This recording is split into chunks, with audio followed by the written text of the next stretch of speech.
Hello बच्चों, स्वागत है आप सभी का अपने YouTube चैनल श्री गुरुकुल में। और आज हम बात करने वाले हैं क्लास 10th के चैप्टर 4 के एक्सरसाइज 4.3 के बारे में।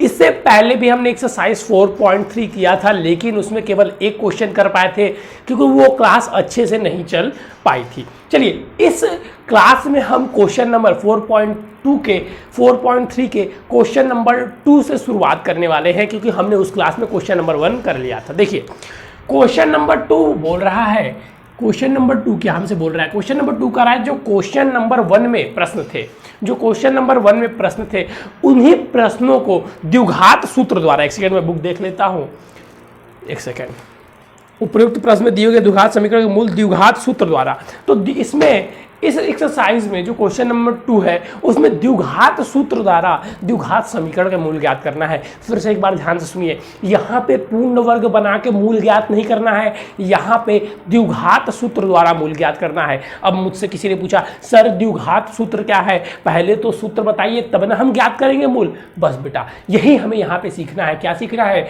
द्विघात सूत्र। तो मैं अब एक सूत्र लिखने वाला हूँ, वो आपके दिमाग में एकदम गाने की तरह रटा होना चाहिए। ठीक है, एकदम गाने की तरह रटा होना चाहिए, जिसे हम लोग कहते हैं द्विघात सूत्र। तो लिख लीजिएगा द्विघात सूत्र पहले आप लोग बच्चा, द्विघात सूत्र।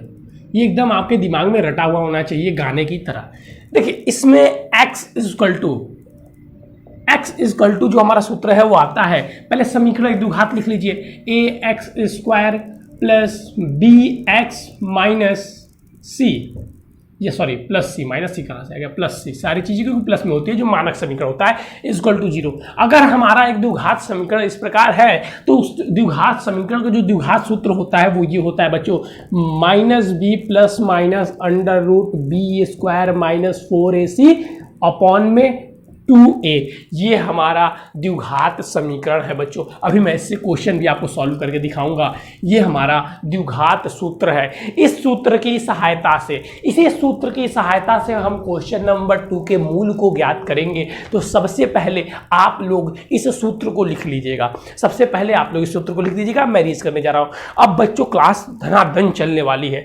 अब इस समय जो बच्चे क्लास नहीं करेंगे वो बाद में पछताएंगे, क्योंकि अब हमें नवंबर तक कोर्स कंप्लीट करना है और हमारी गाड़ी अब खुल चुकी है। अब जो डेली नहीं रहेंगे, डेली का क्लास डेली नहीं करेंगे, उन्हें पछताने के अलावा दूसरा कोई ऑप्शन नहीं बचेगा। चलिए, तो क्वेश्चन नंबर 2 का पहला, इसमें 4 क्वेश्चन है, जिसमें से पहला मैं समझाऊंगा सूत्र से कैसे करना है और 3 आप करेंगे। चलिए, पहला क्वेश्चन है हमारा सेम जो हम लोग कल किया था, x² 2x² minus 7x plus 3। यही क्वेश्चन हमने क्वेश्चन नंबर 1 में भी था, जो हमने इसके पिछले लेक्चर में किया था, लेकिन हमने इसका जो मूल निकाला था वो पूर्ण वर्ग बनाकर निकाला था। लेकिन यहाँ पे हम इसका मूल पूर्ण वर्ग बनाकर नहीं निकालेंगे। किससे निकालेंगे? द्विघात सूत्र से। तो चलिए लिख लेते हैं, x इक्वल टू, क्या था सूत्र? पहले एक बार सूत्र लिख लीजिए, minus B plus minus B square minus 4ac upon में 2a। सर यही तो था, तो बस इस सूत्र में मान रख दीजिए। b क्या है? 7, और 7 किस में है? माइनस में। तो माइनस यहाँ पे भी माइनस, माइनस माइनस क्या हो जाएगा? प्लस। तो यहाँ पे हो जाएगा 7 और प्लस माइनस b स्क्वायर। अब माइनस 7 का स्क्वायर कीजिए और फिर माइनस 4ac, तो 4 और a कितना है सर? a 2 है और c कितना है? c 3 है। अब इसको ब्रैकेट को बंद कर, अपॉन में 2a कितना है सर? a 2 है। एक बार ध्यान रख लीजिए, ये क्या है? a है, ये क्या है? b है, और ये क्या है? c है।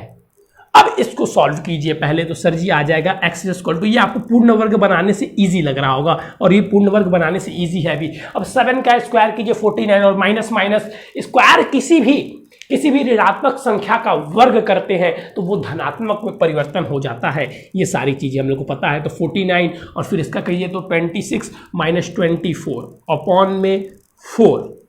अब आगे अगर इस प्रश्न को सॉल्व किया जाए तो चीजें क्या आ जाएंगी sir? x equal to 7 plus minus under root 25, minus करने पर क्या जाएगा? 25 अपॉन में 4। आगे अगर इसको करें तो x प्लस माइनस, और अंडर रूट से बाहर क्या आएगा? 25 का 5 और 4। अब देखिए, सर ये बताइए यहाँ पे तो प्लस माइनस है, अब हम आगे क्या करें, इसीलिए तो प्लस माइनस दिया हुआ है क्योंकि हमने इस चैप्टर के पहले ही पढ़ा था कि अगर कोई द्विघात समीकरण है तो उसके दो मूल होंगे। कितने मूल होंगे? दो मूल होंगे। तो यहाँ से हम दो मूल ही निकालेंगे बच्चा। सर कैसे निकालेंगे? तो देखिए, एक बार हम लेंगे धन चिन्ह लेने पर, एक बार धन चिन्ह लेंगे और बगैर ऋण चिन्ह लेंगे। तो धन चिन्ह लेने पर, और एक बार क्या लीजिए, एक बार ले लीजिए ऋण चिन्ह।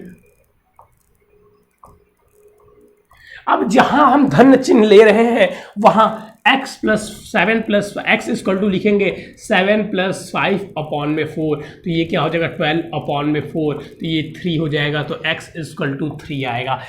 फिर हम एक जगह जहां पे ऋण लिए हैं वहां पे 7 माइनस 5 लिखेंगे, तो 7 माइनस 5 अपॉन में 4 x इक्वल टू, तो ये क्या हो जाएगा सर 2 अपॉन में 4, ये क्या हो जाएगा 1 अपॉन 2, तो x इक्वल टू क्या हो गया 1 अपॉन 2। क्या पूर्ण वर्ग से भी हमने किया था तो दो मूल यही आए थे? जी सर बिल्कुल यही आए थे।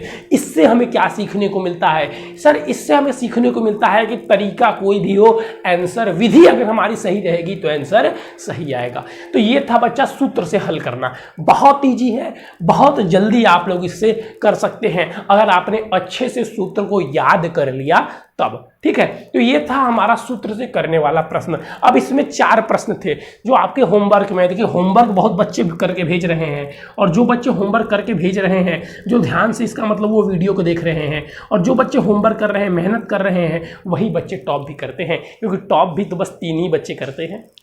आप ये मत सोचिए कि इस काम को कितने बच्चे कर रहे हैं, आप ये सोचिए कि अच्छा टॉप भी तो 3 ही बच्चे कर रहे हैं, तो जो अलग से काम करेगा वही तो टॉप करेगा, वही तो टॉप करेगा। चलिए जल्दी से इसको कीजिए, फिर हम लोग आएंगे क्वेश्चन नंबर 3 पे। क्वेश्चन नंबर 3 पे चलिए, अब हम लोग चलते हैं क्वेश्चन नंबर 3 की ओर। क्वेश्चन नंबर 3 की ओर चलते हैं। मैं फिर एक बार रिपीट कर रहा हूं बच्चों, अब जो डेली का डेली क्लास नहीं करेगा, अब जो डेली का डेली क्लास नहीं करेगा वो पछताने के अलावा उसके हाथ में कुछ नहीं रह जाएगा, पछताने के अलावा उसके हाथ में कुछ नहीं रहेगा। चलिए अब हम चलते हैं क्वेश्चन नंबर 3 की ओर। तो क्वेश्चन नंबर 3 देखिए, इसमें 2 क्वेश्चन है, एक मैं बताऊंगा एक आप करेंगे।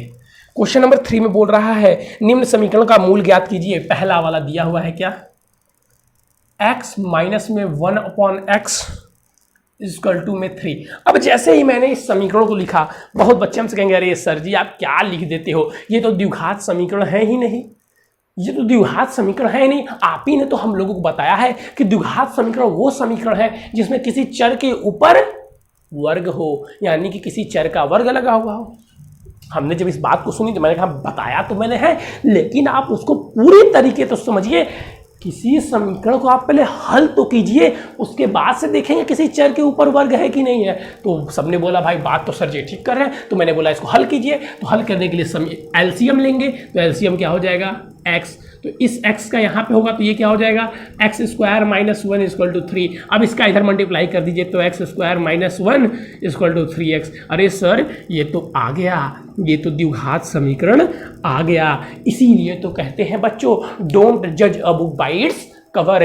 किसी पुस्तक को उसके आवरण से मत पहचानिए, उसके आवरण से मत पहचानिए। देखने में लग रहा था द्विघात समीकरण नहीं है, लेकिन हल करने के बाद क्या बन गया द्विघात समीकरण। अब देखिए क्वेश्चन नंबर 3 में अगर हम लोग ध्यान दें तो बस मूल ज्ञात करने को बोला है, ये नहीं बोला है कि मूल कैसे ज्ञात करें। अब चाहे आप इसको विखंडन विधि से इसको तोड़ के ज्ञात कर लें, चाहे आपके ऊपर निर्भर करता है, चाहे आप इसको तोड़ के ज्ञात करें, चाहे आप इसको सूत्र से ज्ञात करें, चाहे आप पूर्ण वर्ग बना के करेंगे। तो क्योंकि पिछला प्रश्न हमने किससे किया था, सूत्र वाले से किया था, तो इसको भी मैं सूत्र वाले से बता देता हूं जिससे कि आपको सूत्र याद करने में थोड़ा सा और आसान हो जाएगा। तो सूत्र से अगर हम लोग करेंगे तो क्या हो जाएगा sir x equal to minus b. अब माइनस बी था और b यहाँ पे भी किसमें है माइनस में, तो माइनस माइनस क्या हो जाएगा प्लस, तो sir 3 plus minus under root B square. अब माइनस 3 का स्क्वायर करेंगे क्या आ जाएगा सर 9 आ जाएगा, माइनस 4 ए कितना दिया हुआ है, ए कुछ नहीं है तो 1 है, और सी कितना है सर सी माइनस 1। याद रखिएगा माइनस प्लस में गड़बड़ी मत कीजिएगा, सी कितना है -1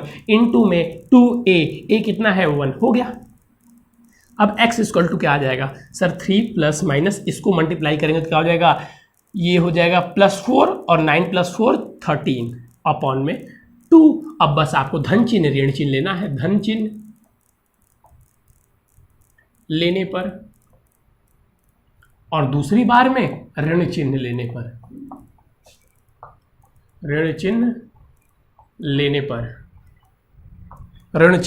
लेने पर x इक्वल टू में 3 प्लस अंडर रूट 13 अपॉन में 2, और ये हो जाएगा x इक्वल टू 3 माइनस में अंडर रूट 13 अपॉन में 2। ये हो गए आपके दो मूल बच्चा, ये हो गए आपके दो मूल। तो यही करने का तरीका है। देखिए कितना इजी था, देखिए कितना इजी था। इस समीकरण को लगाने से, इस सूत्र को लगाने से हमने यहीं पर हल कर लिया। तो ये तरीका था आपके सूत्र से करने का। और ऐसे समीकरण को भी कैसे द्विघात समीकरण बनाते हैं, तो पहले एलसीएम लेंगे और फिर देखेंगे कि वो द्विघात समीकरण बन जाएगा। तो ऐसा नहीं सोचेंगे कि ये द्विघात समीकरण नहीं है। अब क्वेश्चन नंबर 3 में एक दूसरा क्वेश्चन भी है जो इसी प्रकार से है, जो आप लोगों का होमवर्क है। क्वेश्चन नंबर 3 का दूसरा इसी प्रकार से है, उसमें भी एलसीएम लेकर आपको द्विघात समीकरण बनाने हैं। चलिए अब यहां से हम उठेंगे तो हम चलते हैं। देखिए अब अगर हम आए क्वेश्चन नंबर 4 पे, अब हम आते हैं। अब क्वेश्चन नंबर देखिए, इसमें टोटल 11 क्वेश्चन है, जिसमें क्वेश्चन नंबर 4 से क्वेश्चन नंबर 11 तक शब्दकोश वाले प्रश्न हैं। अब शब्दकोश वाले प्रश्न से कैसे समीकरण बनाते हैं वो चीज अब हम लोग यहाँ पे ध्यान से सीखेंगे। जैसे जैसे शब्द पढ़ते हैं, जो जो चीज़ें दी रहती हैं उसको लिखते चलते हैं बच्चा, और हमारा समीकरण बनकर तैयार हो जाता है। फिर हम अपनी मर्जी के मुताबिक जिससे चाहें उससे उसको हल कर देते हैं। देखिएगा, चलिए क्वेश्चन नंबर 4 को अब नोट डाउन किया जाए। तो क्वेश्चन नंबर 4 क्या कह रहा है? क्वेश्चन नंबर 4 कह रहा है कि 3 वर्ष पूर्व रहमान की आयु, 3 वर्ष पूर्व रहमान की आयु, 3 वर्ष पूर्व रहमान की आयु का व्युत्क्रम,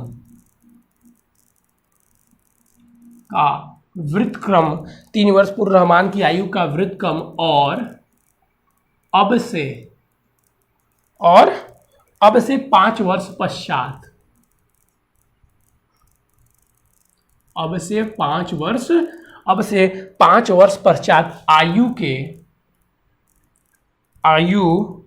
के वृत्त टेढ़ा चला गया। चलिए कोई बात नहीं, आयु के व्युत्क्रम का योग, आयु के व्युत्क्रम का योग जो है 1/3 है,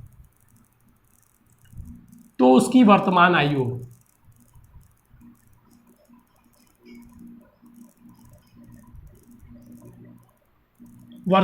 हमें ज्ञात करना है। देखिए बार बार बताया हूं मैं, जहां भी बाद की आयु दी हुई हो और पहले की आयु दी हुई हो, तो ऐसे प्रश्न को हल करते समय मैंने कितनी बार बताया है, क्या मानते हैं? तो सर जी ऐसे प्रश्न को हल करते समय वर्तमान आयु मानते हैं। वेरी गुड बच्चा, क्या मानते हैं? वर्तमान आयु। लिखेंगे रहमान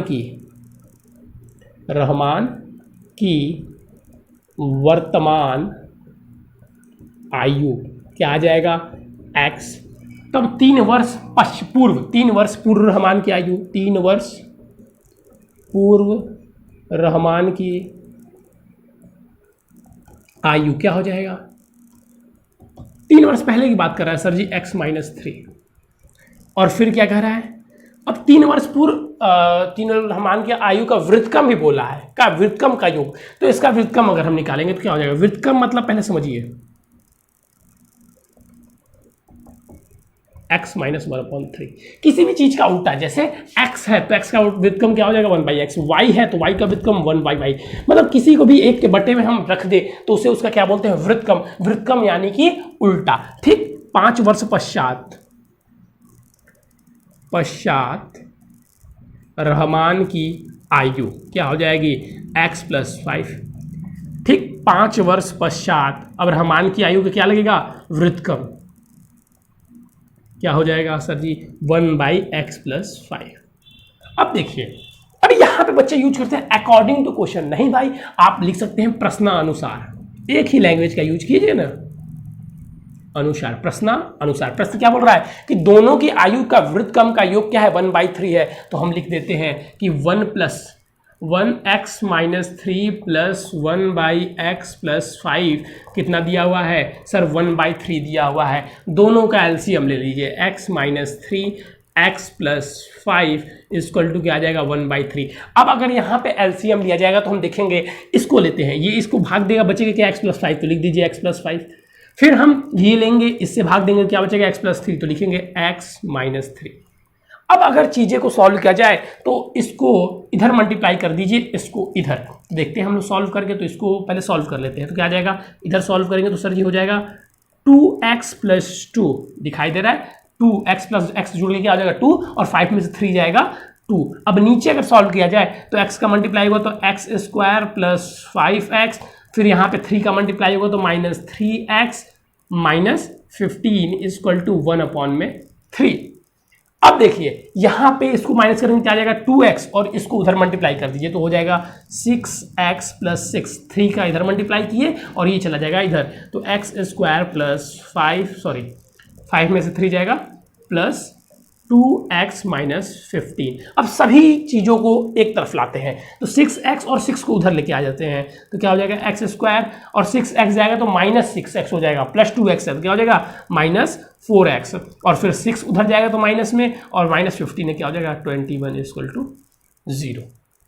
इसको हल करने के बाद ये समीकरण हमारा बन गया, और मेन बनाना जो काम था वो द्विघात समीकरण को ही बनाना था। अगर द्विघात समीकरण बन जाता है तो अब चीजें हल करना आसान हो जाती है। देखिए इसको हम तोड़ देंगे, कैसे तोड़ेंगे, देखिए एक्स स्क्वायर माइनस में 4 को देखिए हम कैसे तोड़ दे रहे हैं, 7 माइनस 3 कर दे रहे हैं, माइनस 21 इक्वल टू 0। 7 का 3 मल्टीप्लाई करेंगे 21 आएगा, और 21 के एक्स में करेंगे 21 आएगा, यानी कि हम इसको सही तोड़े हैं। तो हम अब कॉम खोल देते हैं bracket, x square minus 7x plus 3x minus में 21।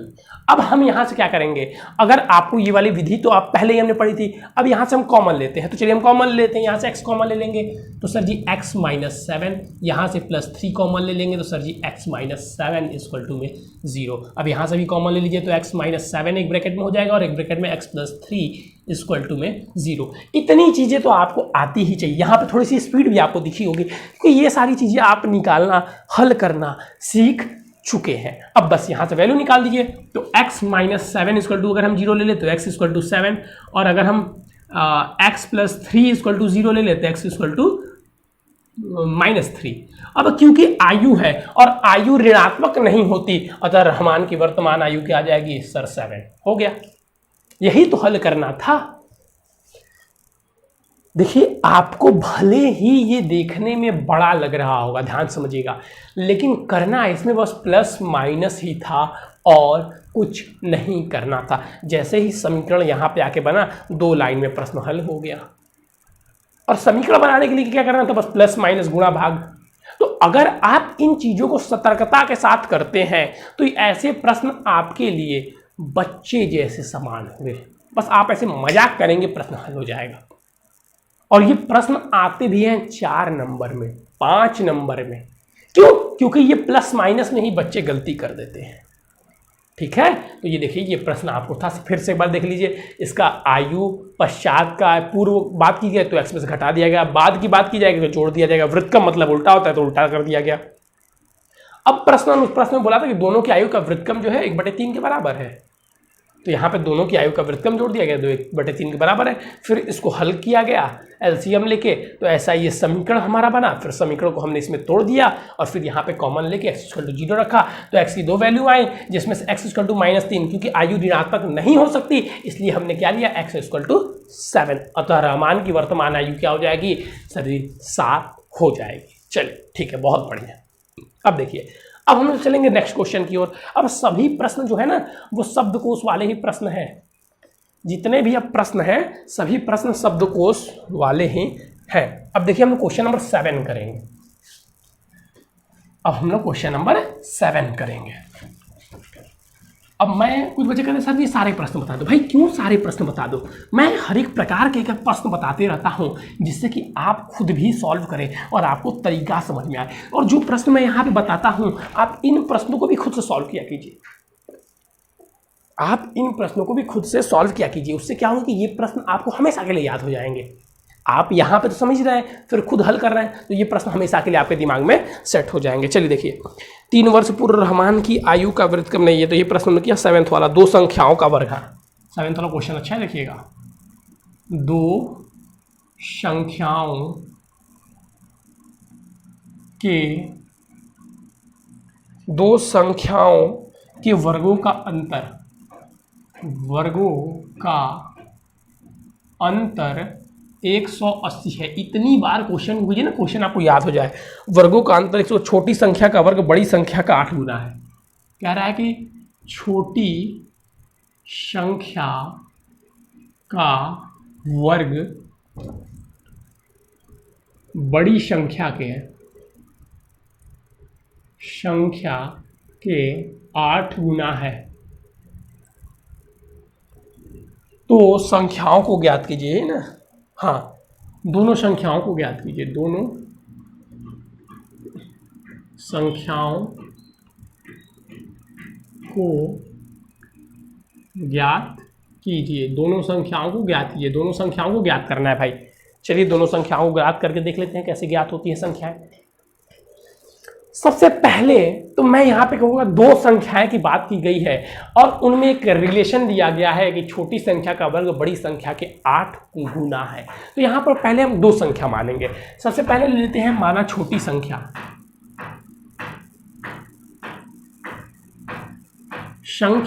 इक्वल टू x, और बड़ी संख्या इक्वल टू हम मान लेते हैं कि बड़ी संख्या जो है, बड़ी संख्या इक्वल टू क्या ले लें, बड़ी संख्या इक्वल टू y।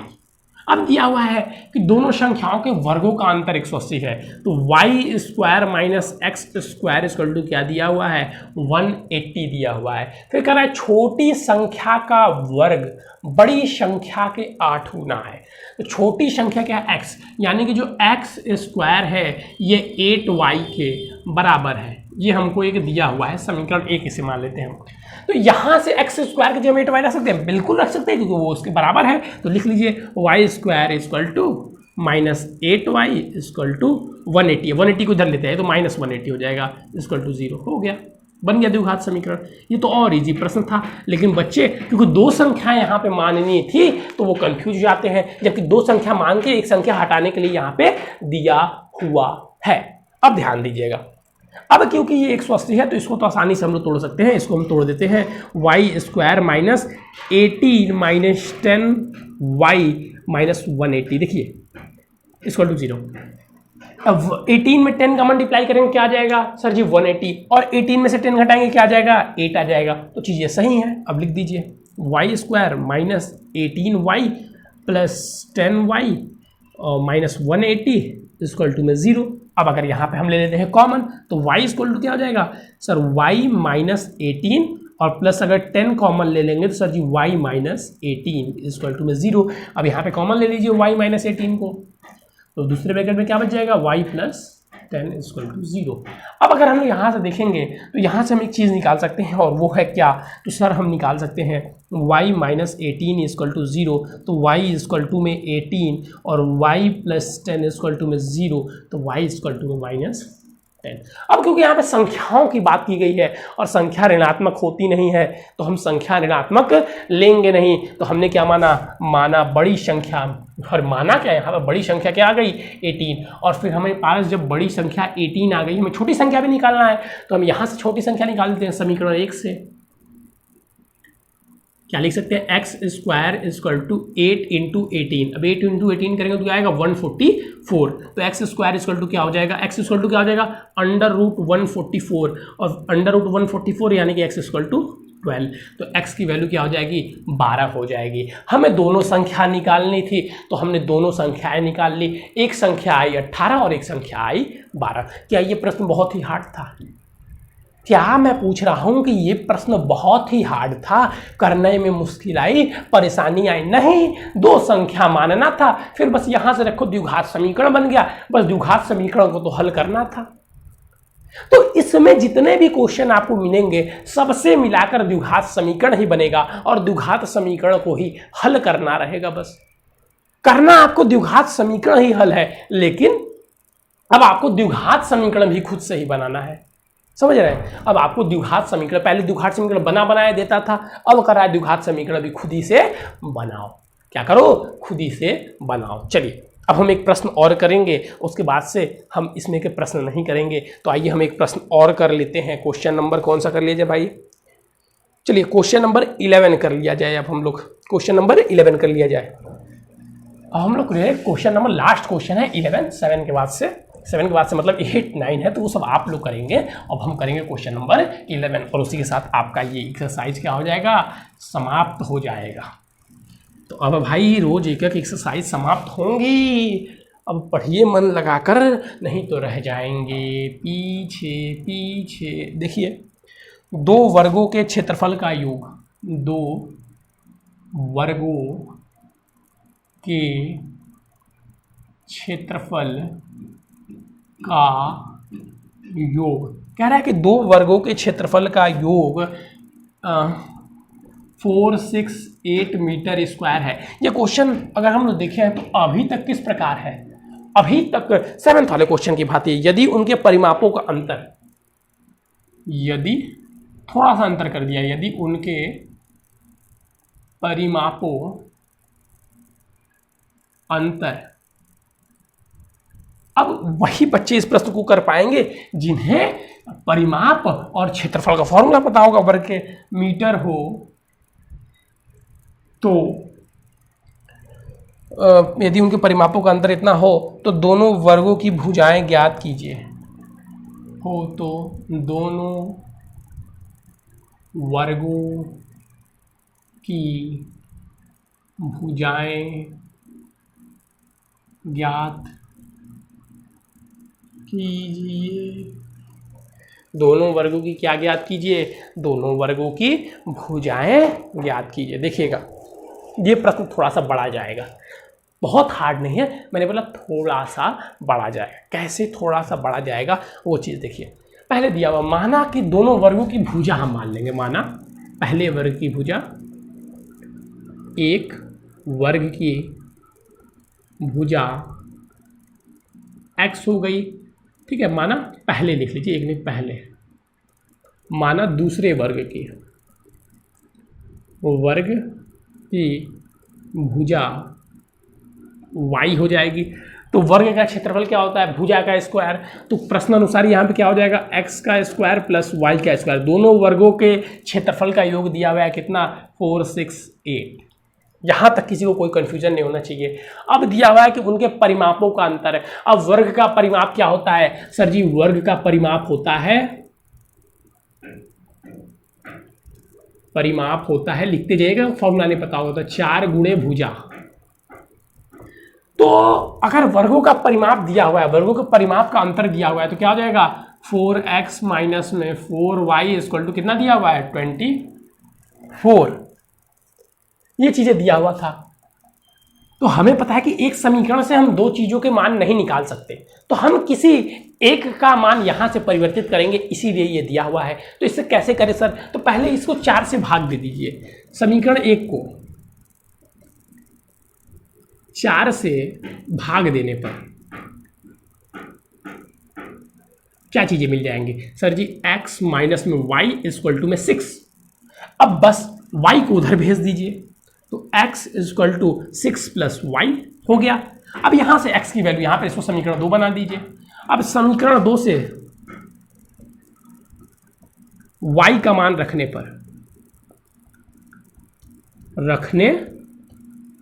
पर क्या हो जाएगा, sir ji x square plus 6 plus, अरे अच्छा, x का मान रखने पर ना, x का मान रखने पर क्या हो जाएगा सर, 6 प्लस y का होल स्क्वायर होगा। ध्यान रखिए क्योंकि x का मान रख रहे हैं, plus y square equal to 468। अब इसको खोल दीजिए, तो a का स्क्वायर 36, b का square y square plus 2ab कितना हो जाएगा sir ji, 12y equal to जो चीज़ें दी हुई है प्लस y स्क्वायर, और इसको इधर लेते हैं, ये -468 इक्वल टू में 0। अब हम इसको अगर हल करें तो y स्क्वायर मिलकर क्या हो जाएगा, 2y स्क्वायर। और देखा जाए 12y की जगह क्या हो जाएगा, 12y ही रहेगा। अब 36 है और ये माइनस में है, इसको अगर हम लोग घटेगा, बिल्कुल घटेगा, तो क्या हो जाएगा, 432 हो जाएगा इक्वल टू में 0। अब हम देख रहे हैं सब 2 से डिविजिबल है, तो 2 से भाग दे देते हैं। समीकरण को 2 से भाग करने पर 2 से भाग कर दीजिए तो क्या हो जाएगा sir ji, y square plus 6y, minus में इसको भाग देंगे तो 2 और फिर 1 और फिर 6 इक्वल टू में 0, 216 बना। अब हमें इसको हल करना है, किस विधि से किया जाए।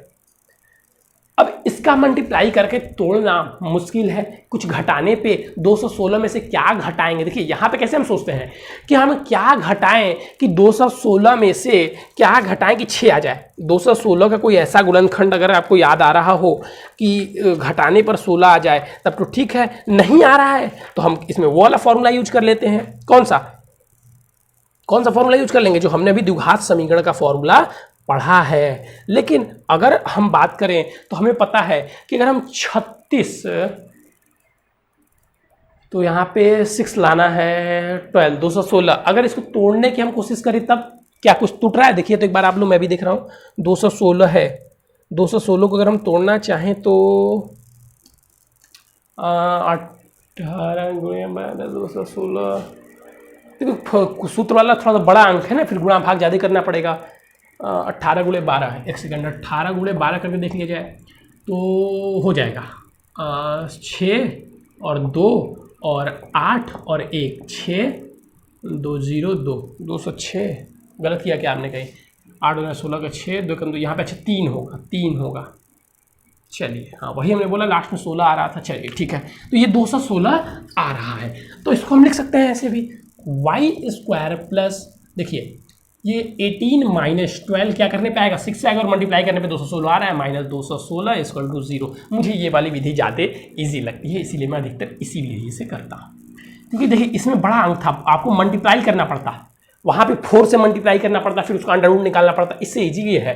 तो वाई स्क्वायर इक्वल टू क्या हो जाएगा सर, प्लस 18y, माइनस में सर जी 12y और माइनस में sir ji 216 equal to 0। Common ले लीजिए, तो y कॉमन लेंगे तो सर जी y प्लस 18 और यहाँ पे 12 कॉमन लेंगे तो y प्लस 18 माइनस 12 कॉमन लेंगे, तो फिर यहाँ से y प्लस 18 कॉमन ले लीजिए, तो दूसरे ब्रैकेट में क्या बचेगा सर जी, y माइनस 12, तो यहाँ पे अब निकाल लीजिए बस, y प्लस 18 इक्वल टू 0, तो y इक्वल टू माइनस 18 और y माइनस 12 इक्वल टू 0, तो y इक्वल टू में 12।